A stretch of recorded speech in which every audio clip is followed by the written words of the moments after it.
மறந்துட்டேன் actually. Hi friends, இன்னைக்கு நம்ம சேத்து தண்ணியில் இறங்க போகிறோம். காட்டு நீ உள்ள போ. உள்ள இப்போ நம்ம உள்ள போகிறோம். இங்கே பாருங்க என்னென்ன இன்க்ரீடியன்ஸ்லாம் இருக்குது. இங்கே பாருங்க, இந்த கன்றாவியே இல்லை, அதுதான் ஓகேவா. இப்போ நம்ம போகிறது சேத்து தண்ணியில் போயிட்டே இருக்கோம். இது ரொம்ப அக்ரெசிவா இருக்கு. ஆக்சுவலி நம்ம இப்போ போறது சேத்து தண்ணியில.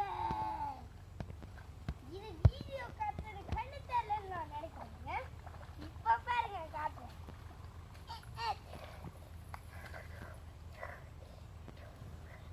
நிறைய சேரை எடுத்து காமி. ஆ நிறைய அதெல்லாம் எடு.